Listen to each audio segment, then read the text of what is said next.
Anong tagapagmana? Bulalas ni Abigail. Daig pa niyang binaril sa ulo sa time na sinabi ni Kevin. Minsan lang sumagis sa isip niya na magkakaanak sila. Pero mabilis niyang binura yun sa kanyang isip dahil imposible. Now, he was asking for an heir. Our own flesh and blood. Gusto kong magkaroon tayo ng anak. Kailangan ko ng tagapagmana. Kaswal na saad ni Kevin na parang nanghihingi lang ito ng laruan. Pero wala ito sa usapan ninyo ni Ate Krisha. No consummation of marriage. Paalala niya. Akala siguro nito ay mauutakan siya nito. Sabi na nga ba't pinagnanasaan nito ang katawan niya. Kailangan muna siya nitong pilitin bago siya bumigay. Pumayag siyang magpahalik pero hindi niya basta-basta isusuko ang bataan. You want things to change, Abigail. You want to be my partner and mix with my affairs. Yun ang bagay na kahit kailan ay hindi pinakialaman ni Krisha. Wala siyang pakialam sa mga desisyon ko. You never asked for an heir before. Naging pabor lang ito sa pagkakaroon ng anak nang mabuntis si Krisha. Tumayo ito at nagsalin ng brandy. Hindi yun sumasagi sa isip ko until Krisha told me that she was pregnant. Hindi rin naman kita oobligahin na bigyan ako ng anak. Pero unfair naman kung magdedemand ka ng maraming bagay sa akin pero wala akong hihinging kapalit. Anak lang naman ang gusto ko. Ayoko. Mariing tutol ni Abigail. She remembered his cold-blooded intention. Gagamitin mo lang ang bata para sa pansarili mong interes. I hate you. A flash of hurt passed through his eyes, pero dagliring naglaho yun. Make a choice, Abigail. Bibigyan mo ako ng anak o hindi ka makikialam sa mga desisyon ko. I can still be your wife without producing an heir. Gusto ko pa rin maging cashier mo sa mga desisyon mo. Mahinahong sabi ni Abigail. Sa halip kasi na siya dapat ang magpaikot kay Kevin, ay siya na ang napapaikot nito. I am very ambitious, Abigail, and I will do everything to make my dreams come to life. Kasama na doon ang pagkakaroon ng tagapagmana na mamamahala sa lahat ng pinaghirapan ko kapag wala na ako. That is my ultimate dream. She felt a cold air creep through her skin. A little boy flashed through her mind. Isang carbon copy ni Kevin. Did he want an heir who was as cold-blooded as him? No way. Tangging muli ni Abigail. Gusto niya ng simpleng buhay. At kung magkakaanak sila ni Kevin ng katulad nito, kailangan din itong gumawa ng mga desisyon na hindi kailangang isaalang-alang pang damdamin ng iba. Mas gugustuhin pa niyang mamuhay sa tuktok ng Mount Apo kasamang anak. Ibinaba nito ang brandy sa center table at pinagmasdan siya. You said you wanted to share everything. Then, let's make the most out of it if you want this marriage to work out. Nanlaki ang mata ni Abigail nang pagalain ni Kevin ang mga mata niya sa katawan niya. Not my body, protesta ni Abigail at niyakap ang sarili. Nasty thoughts ran through her mind. Papayag ba siyang basta-basta sumuko rito? It was tempting indeed. Pero hindi pa siya nasisiraan para gawin yun. Nagsalubong ang kilay ni Kevin. We don't have to consummate our marriage. There are scientific ways like artificial insemination. Lalo siyang nag-freak out. Hindi ito ganun ka-interesado sa katawan niya. Gusto lang siya nitong maging human incubator. That is so cold. Palala ka ng palala tuwing mag-uusap tayo, Kevin. Paano niya ito matatagalang makasama kung beyond normal ito kung mag-isip? Kinalas ni Kevin ang isang botones ng suot na polo. If you want to go natural, I am willing to oblige you. Walang problema sa akin. Sabi nito habang naglalakad palapit sa kanya. Nanuyo ang lalamunan ni Abigail at napaurong. Huwag kang lalapit. Bakit? Natatakot ka? Tanong nito at ngumisi. Lalo siyang kinabahan sa ngiti nito at unti-unting nanlalambot ang tuhod niya. Baka hindi na siya nito kailangan pang pilitin kung sakali. Paano naman ang pinaglalaban niya? Basta, ayoko. Bulyaw muli ni Abigail. Ayaw mo ng ano? Tanong nito at umupo sa tapat niya. He just stared at her and waiting for her answer. I don't want to have a child with you, naturally procreated or otherwise. I don't want my child to suffer. Bakit mo nasabi yan? I will provide him everything. Send him to the best schools and teach him how to rule an empire in a heartless way? Sarkastikong dagdag ni Abigail. Gagamitin mo lang siya sa ambisyon mo. Paano na siya kapag naghiwalay na tayong dalawa? Sino ang magsabing maghihiwalay tayong dalawa? This marriage will last forever. Nasa po ni Abigail ang noo niya. Ang iniisip niya ay ilang buwan o taon lang ang tatagal ng pagsasama nila. Just enough time for him to fulfill his political goals. Pagkatapos ay exit na siya sa buhay nito. Hindi magandang tingnan kung maghihiwalay tayong dalawa. Ano na lang ang sasabihin ng mga tao? Matatali na nga ako sa'yo habang buhay. Magkakaanak pa tayo. Isipin ko lang ang bagay na yun, sasabog ng utak ko. Kapag nagkaanak sila, mas lalo siyang mahihirapang makipaghiwalay dito. Hindi ko gugustuhin magkaroon ng anak kung hindi mo sana gustong makialam sa mga desisyon ko. And my child won't be as cold-blooded as I am as long as you are the mother. Paano mo natiyak yan?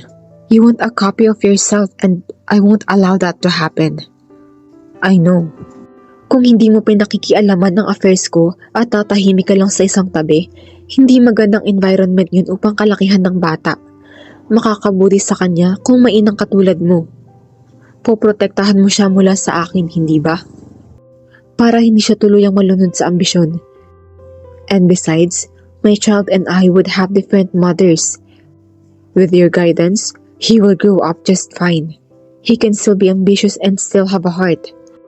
Then things will be different for him. I don't want to have a child when I was with Grisha dahil tatango lang siya sa lahat ng desisyon ko. Pero buntis na siya noon. Hindi ko anak yun. Anak nila na Rainier. The child may carry my name, but I can't erase the fact that I am not the real father. Alam kong aawayin mo ko. If ever I do anything to harm my child, mas matuturuan mo siya ng tama. Hindi ko pakikialaman na gusto mong maging pagpapalaki sa kanya. I believe that you would be a great mother. Ilang sandali siyang natahimik. Unti-unti nitong tinanggal ang takot na maging katulad nito ang magiging anak nila. Pero hindi pa rin siya handa. Sa isang relasyong walang pagmamahalan, hindi pa rin patas para sa inosenteng bata na lumaki ng walang pagmamahal ang mga magulang sa isa't isa. Mamahalin mo ba siya? He caressed her face. That's for you to find out. I don't know, Kevin. Masyado pang maaga para pag-usapan natin ang tungkol dito. Gusto kong munang pag-isipan ng mabuti. Ayokong ipakipagsapalaran ang kinabukasan ng magiging anak ko. Bakit? May iba ka bang gustong pakasalan? Is it Daniel? She shook her head right away. No, he's just a friend. Are you in love with someone else? Gusto kong sabihin mo na ngayon pa lang. Ayoko nang magka-problema pa ulit. My heart is free. Ayoko nang gawin pang komplikado ang buhay ko.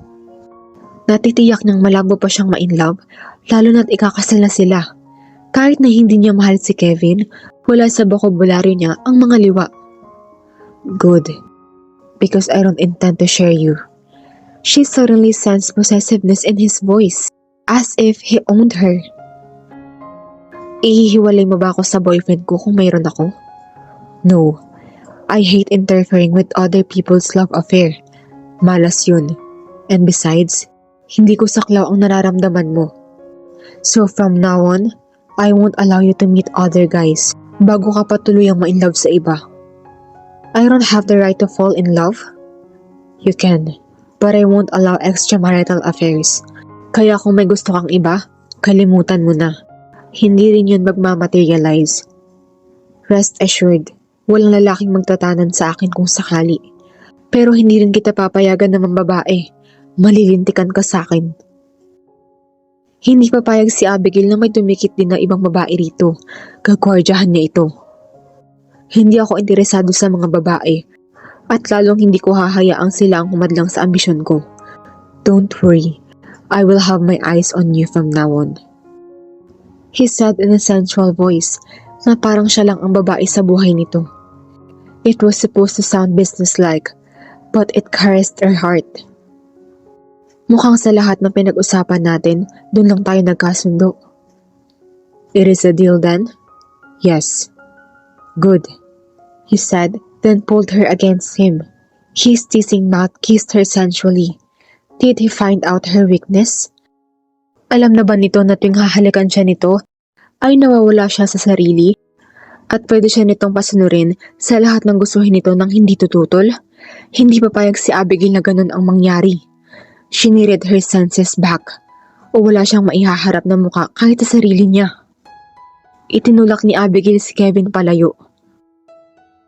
Don't you think that is too much? Hindi dahil hinalikan kita kahapon, papayag na akong laging magpahalik sa'yo. It is a part of the deal, he ordered casually. I want to put it on paper, gigil niyang sabi. Dapat ay may kota ang paghalik-halik nito sa kanya. He shouldn't have unlimited access. Don't worry, Abigail. Everything's stored here. Itinuro nito ang sentido. At kapag may nilabag ako sa kasunduan, I will grant you an annulment. At kung ako naman ang lumabag, matutupad ang ambisyon mo mag-Afghanistan. I'll even give you a one-way ticket to get there. Ipapadala mo pa rin ako sa Afghanistan kahit na may anak na tayo? Saka na natin yun pag-usapan kapag nakapag-desisyon ka na tungkol sa bata. Hindi naman kita pipiliting magkaanak kung ayaw mo. I am just thinking that a child would do both of us good. Baka sakaling mas magmelo ito kapag may anak na sila at hindi na ito tuluyan na malunod sa ambisyon. Maybe he would somehow learn to love. Pero mukhang imposible. Pero sa tingin niya ay may pag-asa pa rin si Kevin. Tara na at ihahatid na kita sa inyo. Take a rest. Kapag lumabas na ang Tito Harold mo sa ospital, pupunta tayo sa Mindoro para dalawin si Lola Amores. Huling araw na ni Harold sa ospital. Binigyan na ito ng clearance ng mga doktor para lumabas. Pumasok si Abigail sa kwarto ni Harold at nadatnan niyang natutulog ito habang si Berna naman ay may kausap sa phone. Abigail, Ate Krisha mo. Saad ni Berna at mabilis na ibinigay kay Abigail ang phone. Excited niyang sinagot yun. Hello Ate Krisha, kamusta kayo ni Rainier? We are okay. Nasa Sagada kami ngayon. Gusto na sana naming magpakasal pero gusto kong makasama muna namin sila Papa kaya tumawag ako. Bilang respeto, gusto ko pa rin silang makasama sa kasal ko, kahit civil lang muna. Nagkausap na ba kayo ng tito? Oo, hindi ko na raw kailangan magtago sa kanya. At kung ikakasal kami ni Rainier, gawin na naming magarbo ang kasalan sa simbahan. Wala na siyang tutol kung si Rainier man ang mahal ko. Namangha siya sa nalaman at napatingin sa natutulog na si Harold. Talaga? Pumayag na si Tito Harold? Excited tuloy ako sa kasal ninyo, Ate Krisha. Oo, pumayag si Papa. Pero ngayon, ikaw naman ang inaalala ko, Abigail. Nabasa ko sa dyaryo ang tungkol sa engagement ninyo ni Kevin. Pinilit ka ba niya na maging kapalit ko? Bakit ka pumayag? Ate, idea ko ang tungkol doon. Handa namang harapin ni Kevin ang mga tao at sabihin na hindi natuloy ang engagement ninyo. Pero naisip ko si Tito Harold. Sensitibo ang kalagayan niya. Yun lang ang naisip kong paraan para maging maayos ang lahat. Panahon na para gawin ko ang responsibilidad ko sa pamilya natin. Matagal nang dinala ni Tito Harold sa dibdib niya ang mga problema. Maganda naman ang resulta, hindi ba? Hindi na mawawala sa atin ang kayamanan ng pamilya. At hindi na rin niya kayo guguluhin ni Rainier. Mahabang saad ni Abigail sa pilit na pinasayang boses. Gusto niyang maramdaman ito na masaya siya sa ginawa. Nagigilty tuloy ako. Naiiyak na sabi ni Krisha. Dahil sa amin ni Rainier, muntik nang mabingit sa kamatayan si Papa. Pati ikaw, kailangang magsakripisyo. Oh, huwag kang umiyak. Makakasama sa inyo ng baby. Maybe I am destined to marry Kevin. Sana nga noon pa ako pawayag na magpakasal sa kanya. Maybe everything was assigned to happen. Kung hindi ko to maging pakasalan si Kevin, hindi ako pababalikin sa Pilipinas ni Papa. Hindi kami magkikita na Rainier. Everything happens for a reason. I am glad that you are happy now, Ate Krisha. Kaya naman nagsakripisyo si Abigail ay para sa kaligayahan ng Ate Krisha niya at kahit paano ay hindi na sayang ang paghihirap niya. You should also try to be happy, Abigail. Bigla at si Ate Krisha niya na ang nagpapayo sa kanya. Napatawa si Abigail sa sinabi nito. Hindi kasi niya ma-imagine kung magiging masaya nga siya sa lalaking hindi niya mahal. Ikaw ba? Naisip mo bang magiging masaya ka kay Kevin nung naisip mo na pakakasalan mo siya? I was so in love with Rainier. Paano ko maiisip na magiging masaya ako sa iba? Pero ikaw na rin ang nagsabi na walang masama kung subukan kong magmahal. Make the most out of a bad situation. Yeah, Kevin is a bad situation indeed. I can see myself falling in love with him. Mas may pag-asa pa akong ma-inlove sa venomous snake kaysa sa Kevin na yun. He is not a bad person. He may be ambitious, but he is not as bad as you thought. He is a very lonely man. Baka kailangan lang niya ng isang taong magmamahal sa kanya. I may not be the right woman for that job. What if you are? May dahilan siguro kung bakit siyang pakakasalan mo. Don't hate Kevin. Beyond his political ambitions, there is a good man inside him. Kailangan lang niya ng isang babae na makaka-recognize niyon. A woman who would teach him how to love. Too bad. I am so in love with Rainier. Kung hindi, baka ako mismong gagawa ng paraan para ma-inlove sa akin si Kevin. He is gorgeous after all. Ibig sabihin, baka na-inlove ka kay Kevin kung sakali. Kung naramdaman ng puso ko na hindi nabuhay si Rainier, I would love to teach that heartless man to fall in love. She was speechless. Naalala niya ang malapit na trato kay Kevin ng mama nito. Kung paano kahit minsan ay hindi ito nagmahal ng babae. Sinabi nito sa kanya noon na wala itong alam sa pagmamahal. He was alone with his cold-blooded ambitions.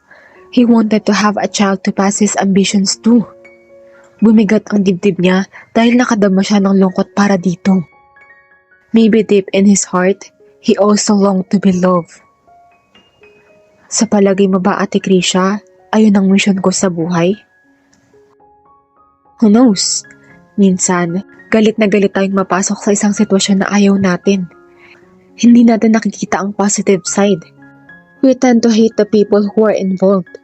Akala natin pinahihirapan nila tayo. Pero baka tulong at pagmamahal lang ang kailangan nila. Tulad ni Kevin, try to like him to start with. Like Kevin? She liked his kisses. Madalas nga niya itong napapanaginipan. Is that a good gun to start with?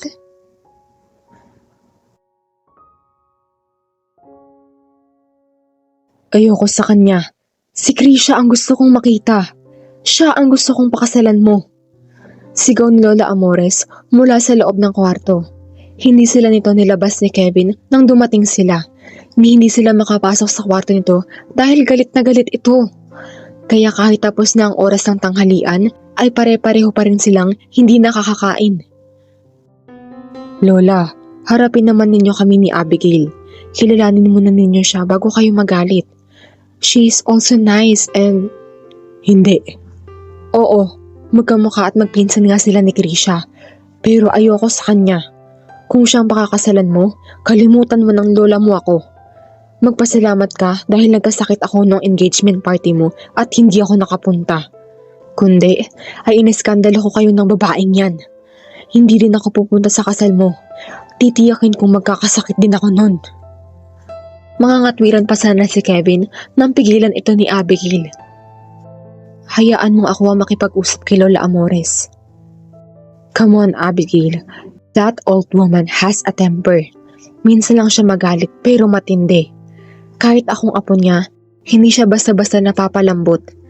Naisip ko tuloy na tumatanda ng paurong ang lola ko. Shh! Saway ni Abigail kay Kevin. Lalong magagalit sa atin ng lola mo kapag narinig niya yan. Hindi ko naman siya pipilitin kung ayaw niya akong kausapin. But I will try. I'm sorry. Mukhang pati kay lola mahihirapan ka. Nakangiting dinunggol ni Abigail ang braso ni Kevin. Wala kang tiwala sa akin. Senyorita, ito na po ang susi. Anang kawaksi na inutusan niyang kumuha yun. Hindi na kasi sila umaasa na pagbubuksan pa sila ni Lola Amores at nag-aalala siya dahil gutom na ito. Tawagin mo lang ako kapag kailangan mo ng tagasalo sa mga ibabato sa'yo ni Lola. Sabi ni Kevin nang mabuksan na ang pinto. I can do this, Kevin. Kampante niyang sabi at pumasok sa kwarto. Naabutan niyang nakaupo sa tabi ng bintana si Lola Amores. Ni hindi man lang siya nito nilingon nung pumasok siya. Kevin, sinabi ko na sa'yo na ayaw kong makita ka at ang babaeng yan. Bumalik ka kayo sa Maynila. Lola, si Abigail po ako. Malambing niyang sabi. Lalong nanigas ang leeg ni Lola Amores sa pag-iwas ng tingin sa kanya. Para itong bata na hindi napagbigyan. She was acting like a spoiled brat. Bakit ikaw ang pakakasalan niya? Alam mo naman siguro na si Krisha ang mahal niya. Bakit nagawa mo yun sa pinsan mo? Hindi ka ba nahihiya? Walang kibo siyang lumapit dito at inilapag sa harap nito ang isang maliit na kahon na naglalaman ng hikaw na ibinigay nito sa kanya noon. Ayoko pong makipagtalo sa inyo. Gusto ko pong ibalik sa inyo ito. Lalabas na po ako. Palabas na siya ng silid nang biglang tawagin siya nito. Abigail, paano ito napunta sa'yo? Ipinabalik ba ito ni Krisha? Mangha siya nitong tiningnan. Huwag mo sabihin. Ako po ang pinakilala ni Kevin bilang si Ate Krisha noong nandito ako. Nasa isang medical mission po si Ate Krisha noon. Ayaw po ni Kevin na sumama ang loob ninyo kapag hindi niyo nakilala ang girlfriend niya. Huwag po sana kayong magalit. Hindi po namin intensyon na lokohin kayo. Bakit ikaw ang pakakasalan niya at hindi ang pinsan mo? Ang mga tito ko po ang may gusto na ipakasal sila ni Ate Krisha. Ayoko po kasi sa kanya noong una. Pero nalaman namin na in love kami. Kaya nag-decide na magparaya si Ate Krisha sa amin. Kagatlabing kwento ni Abigail. Sana lang ay convincing siya. Nakakakonsensya na magsinungaling dito.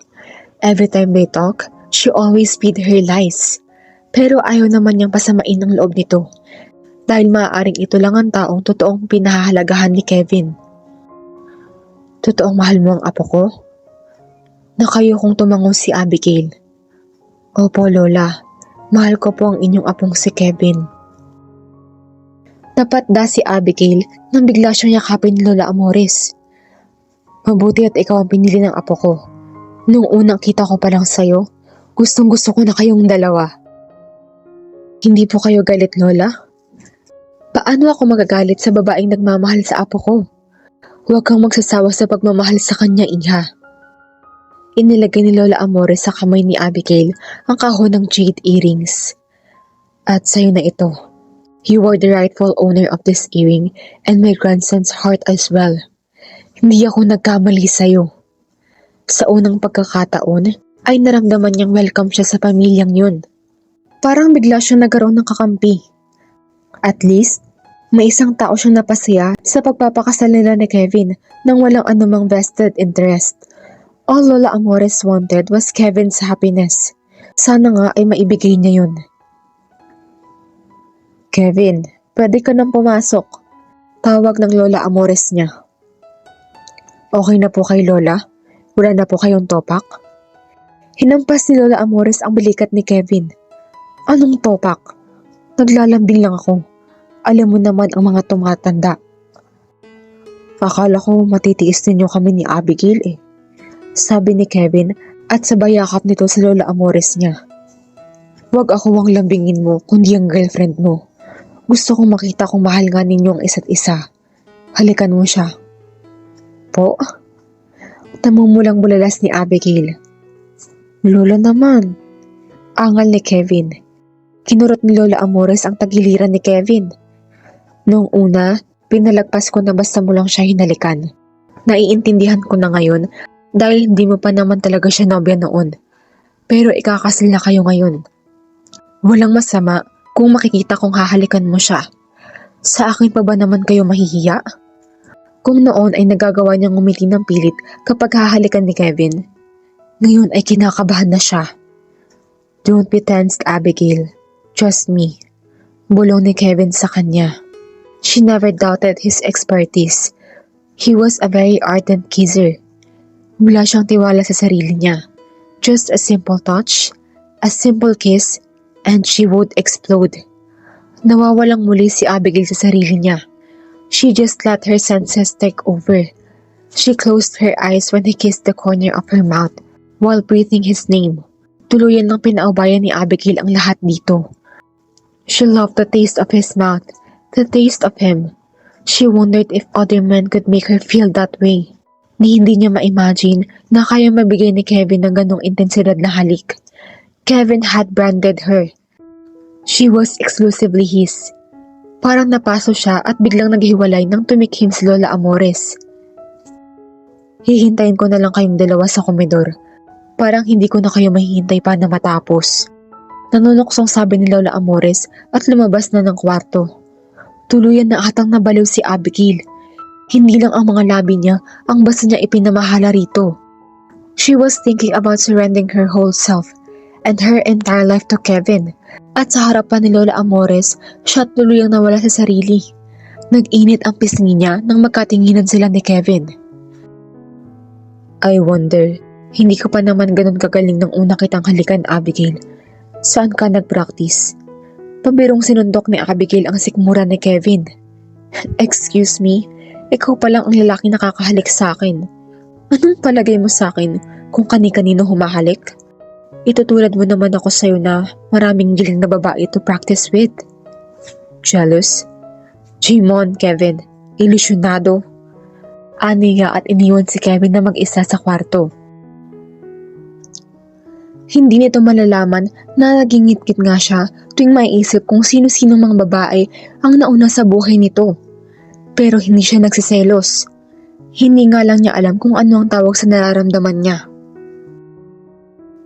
Congrats, Abigail.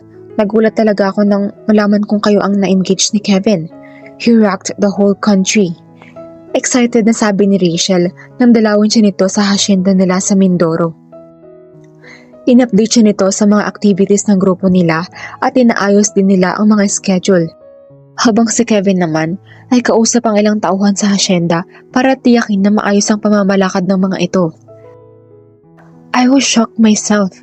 I already gave up on him dahil akala ko wala siyang nararamdaman para sa akin. Akala ko mas magiging masaya siya kay Ate Krisha. Kung ano-anong hindi magagandang chismis ang naririnig ko. Nagtataka sila kung bakit ikaw ang pinakasalan ni Kevin sa halip na yung pinsan mo. Ayaw mo kasi kay Kevin noon. But who cares?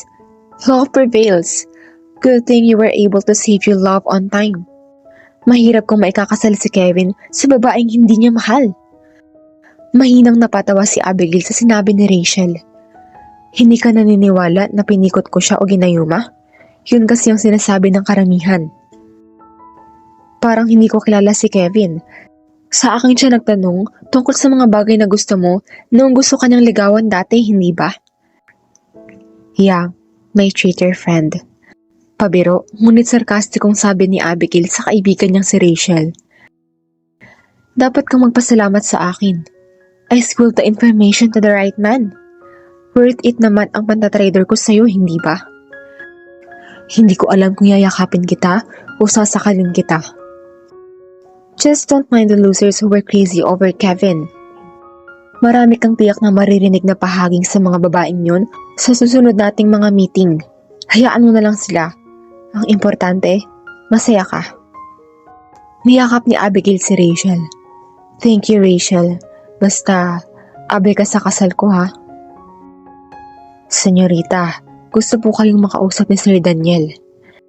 Anak kawaksi na sumingit sa usapan nila ni Rachel. Papasukin mo siya. Mabuti naman at nagpakita ang lalaking yun. Wala pala siya sa engagement party mo dahil nasa stage siya. Tiyak na magugulat yun. Saad ni Rachel. Isang galit na Daniel ang pumasok sa loob ng bahay. Ni hindi man lang ito nag-abalang bumati kay Abigail at Rachel. Anong kalokohan ang ginawa mo, Abigail? Nalingat lang ako sandali. Magpapakasal ka na sa iba? Natigagal si Rachel sa inasal nito. Daniel, sandali lang. Pilit ni Rachel kay Daniel. Huwag kang makialam dito. Bulyo ni Daniel. Pumunta ka muna sa kitchen, Rachel. Pakisabi sa kanila na ikuha ng merienda si Daniel. Saad ni Abigail sa magaang tono. Hindi siya nasindak sa galit ni Daniel. Nagkaalangan si Rachel iwan silang dalawa. Pero umalis din ito. Maupo ka, Daniel. O gusto mo bang doon na lang tayo sa garden mag-usap? Yaya ni Abigail kay Daniel nang silang dalawa na lang sa sala. Manluloko ka, Abigail. Bulyaw ni Daniel sa kanya. May hindi man lang ito na ilang kung mag-eskandalo man sila sa sarili niyang pamamahay.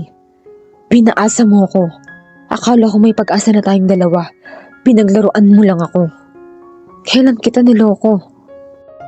Nakataas ang kilay na tanong ni Abigail. I loved you since we were kids and you know it. Akala ko gusto mo rin ako. Naramdaman ko yun. Sinabi mo rin sa akin na hindi ka interesado kay Kevin. Pero ngayon, pakakasalan mo na siya. Manloloko. Wala kang karapatang magalit sa akin, Daniel. I made it clear from the start that I only see you as a friend. I never lead you on. Kung nagsinungaling man ako, yun ay ang pagsasabi kong hindi ko gusto si Kevin. Nagsalita ako ng tapos, pero hindi mo akong masisisi kung mahal ko siya. Mahal? That is crazy, Abigail. How could you love someone like him? Ikaw nang nagsabi sa akin na hindi mo siya gusto. I don't know. Hindi ko naman alam kung bakit basta na lang ako na-inlove sa kanya. Wala ka ring pinagkaiba sa mga babaeng baliw na baliw sa kanya. What a shame. Kahit ano pang sabihin mong masakit, hindi magbabago ang desisyon ko. I am sorry, Daniel. Bilang kaibigan man lang, sana maintindihan mo. Hindi kita maiintindihan kahit kailan, Abigail. You were special to me, Daniel. At kung special din ang trato mo sa akin, tatanggapin mo kung anong makapagpapasaya sa akin. If I am really special, you won't love anybody else. Akala ko magugustuhan mo na ako na sapat ng ibinibigay kong panahon sa'yo upang tanggapin mo ko. I even plan to propose once I am back from States. Tapos ito lang palang maaabutan ko? Naghihinakit na wika ni Daniel. You are my special friend, but I don't love you. She said bluntly. Ayaw sana niyang talampakin ito ng salita. Pero mukhang yun lang ang makakagising dito. I am sorry, Daniel, kung hanggang doon lang ang maibibigay ko sa'yo. Saglit itong napatitig sa kanya. At ano naman sa'yo si Rosales? I love him. Mahina niyang usal. Hanggang ngayon, ay alien pa rin ang emosyon na yun sa kanya. At kahit na paulit-ulit na niya nasasabi sa ibang tao, hindi pa rin siya bihasang magsinungaling. Kung nandoon lang sana si Kevin para tulungan siya, mas madali siyang mamamotivate. Liar. You don't love him, Abigail. I know it and I feel it. Kontra ni Daniel sa kanya. Nakuyom ni Daniel ang kanyang palad at akma nitong sasaktang physical si Abigail nang biglang dumating si Kevin. May problema ka ba sa girlfriend ko, Daniel? Tanong ni Kevin na nakatayo sa pinto ng villa. He was like a savior to her and Daniel was the major villain. Mabilis na humango si Abigail sa tabi ni Kevin. It is really nothing, Kevin. Dumalaw lang siya para i-congratulate tayo sa engagement natin. Saad ni Abigail kay Kevin. Sana lang ay makaramdam si Daniel. Pwede siya nitong sigaw-sigawan pero hindi si Kevin. Hindi niya alam kung hanggang saan ang extent ng temper nito at ayaw niya ng gulo sa pamamahay niya. Hindi ko alam kung anong ginawa mo kay Abigail, Kevin. Pero hindi ako papayag na sayangin niya ang buhay niya kasama ka. Gagamitin mo lang siya. Hindi mo siya kayang mahalin. Saad ni Daniel habang dinuduro-duro si Kevin. Kumapit si Abigail sa braso ni Kevin upang pigilan ito sa posibleng sakitan ng dalawa. Totoo ang mga sinabi ni Daniel, pero hindi magawang iwan ni Abigail si Kevin sa mga oras na yun. Paano mo natiyak na hindi ko siya mahal? Nangahamong tanong ni Kevin. How could I believe you, Kevin? First, she was supposed to be engaged to her cousin. Now, you are marrying her. That's lunacy. Hindi ko alam ang totoong istorya, kung paanong kayong ikakasal ngayon, pero natitiyak ko na hindi mo mahal si Abigail. Malamang, pinaikot at inuto mo lang siya. Stop it, Daniel. Pabayaan mo siyang magsalita, Abigail. Malumanay na utos ni Kevin sa kanya. Ni hindi man lang ito natinag sa mga paratang ni Daniel, kahit na totoo ang mga iyon. Mahal ko si Abigail, Kevin. Handa akong patunayan yun. I can make her happy. Matatag na sabi ni Daniel. It doesn't matter if you love her and you make her happy. It is my job now. You lost your chance, Daniel. Nagdesisyon na si Abigail. Ako ang pakakasalan niya. Deklara ni Kevin at inangat ang kamay niyang may suot na engagement ring. Hindi matagalan ni Abigail na tingnan ang bigong anyo ng kaibigan. Hindi man niya mahal si Daniel, pero kaibigan pa rin niya ito. Ayaw niyang masaktan ito. I'm sorry, Daniel. Mahinang usal ni Abigail. Makakahanap ka rin ng babaeng magmamahal sa'yo. Magkaibigan pa rin naman tayo. That's bullshit. Hindi ako masisiyahan na maging kaibigan mo lang. If you are man enough, you have to accept defeat. Payo ni Kevin at mahigpit na iniyakap ang balikat ni Abigail sa braso niya. Umaalimpuyo ang galit sa mga mata ni Daniel. Nang magpapalit-palit siya ng tingin kila Kevin at Abigail, as if he wanted to hit the two of them, but he can't. Kevin would never allow that. You'll regret this, Abigail, dahil ako lang ang totoong lalaking nagmamahal sa'yo. Pero binaliwala mo lang ako. Tinitiyak ko sa'yo na hindi ka magiging masaya sa lalaking yan. Magiging akin ka rin. Kinilabutan si Abigail sa huling salitang iniwan ni Daniel bago siya tuluyang umalis. Hindi niya inaakalang doon magtatapos ang pagkakaibigan nila. Daniel, wait! Sabi ni Rachel at nagmamadaling hinabol si Daniel. I hope that he would be okay.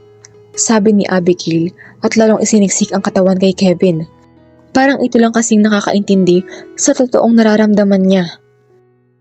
Kasama niya si Rachel. Daniel will be okay.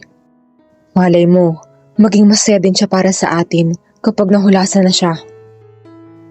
I hope it would work that way. At makahanap na rin siya ng ibang babaeng magpapasaya sa kanya para hindi na siya masaktan. Nagsisisi ka ba dahil ako ang pinili mo at kailangan mo magsinungaling sa kanya na mahal mo ako? I refused his love a long time ago. Wala nang bago doon kahit na ikasal mo pa ako sa'yo o hindi. Hindi ko siya kayang mahalin. Kaibigan lang ang tingin ko sa kanya. And I'm sorry. Baka hindi kita kayang mahalin tulad ng sinasabi natin sa kanila. I'm not obliging you to love me, Abigail. Tulad ng hindi mo pag-oobliga sa akin na mahalin ka. At least, hindi ito katulad ni Daniel na ipinipilit ang sarili nito sa kanya. Hindi kasama sa pangarap ko na may babaeng magmamahal sa akin o kung magmamahal na rin ako. Imposible yun. Kalokohan na magmahal ng walang kapalit. I am afraid to take something because I don't have anything to give. So don't commit the stupid mistake of falling in love with me, Abigail. Mahinang napatawa si Abigail sa mga sinabi ni Kevin. Masyado ka namang seryoso, Kevin. Subalit na natiling seryoso ang anyo nito at nakadama si Abigail ng lungkot para sa kanya. You have something to give, Kevin. Natatakot ka lang. Maybe, if I could learn to love you a little, you could learn. I hope you could. Saad ni Abigail sa isip niya.